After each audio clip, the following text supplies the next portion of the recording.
తెలంగాణలో పరిస్థితి ఈ విధంగా ఉంటే మరోవైపు తిరుమలలో వర్షం దంచికొట్టింది. గంటకు పైగా ఈదురుగాలులతో భారీ వర్షం పడింది. దీంతో లోతట్టు ప్రాంతాలు జలమయమయ్యాయి. ఒక్కసారిగా భారీ వర్షం పడటంతో తిరుమల గిరులు చల్లబడ్డాయి. గాలివానకు కౌస్తుభం అతిథి గృహం వద్ద వృక్షం నేలకొరిగింది.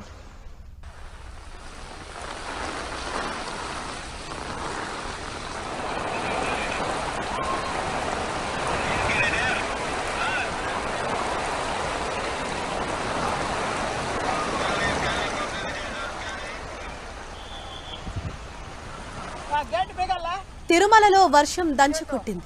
గంటకు పైగా ఈదురుగాలులతో భారీ వర్షం పడింది. దీంతో లోతట్టు ప్రాంతాలు జలమయమయ్యాయి. ఒక్కసారిగా భారీ వర్షం పడటంతో తిరుమల గిరులు చల్లబడ్డాయి. గాలివానకు కౌస్తుభం అతిథి గృహం వద్ద వృక్షం నేలకొరిగింది.